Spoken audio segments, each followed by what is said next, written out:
Yan, what's up guys? Nandito tayo ngayon sa Taytay Rizal at ito yung kanilang, yung pinuntahan natin kanina. Ito yung sinasabi ng salo. So salo, parang kakain kayo all together. So kasama ko yung aking mga kasama sa trabaho at abangan ninyo ang aming vlog.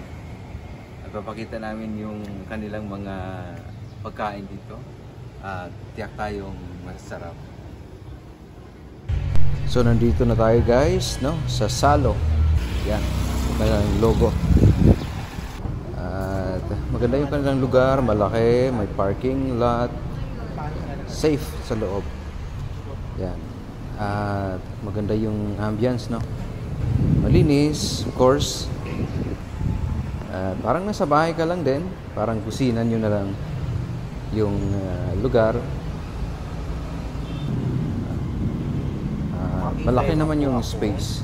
Pwede pang pamilya or kahit nga company event. Ayan, may coffee shop din sila, no guys. Yan. Habang naghihintay ng yung order, pwede kang mag-picture taking. Meron ng coffee. Yan, I love you so much. Yan, may latte. Yan yung kanilang coffee shop. Maliit lang pero maganda. Yan yung aking mga kasamahan habang naghihintay ng aming order. Yan, at medyo nagugutom na. Okay. Yan na.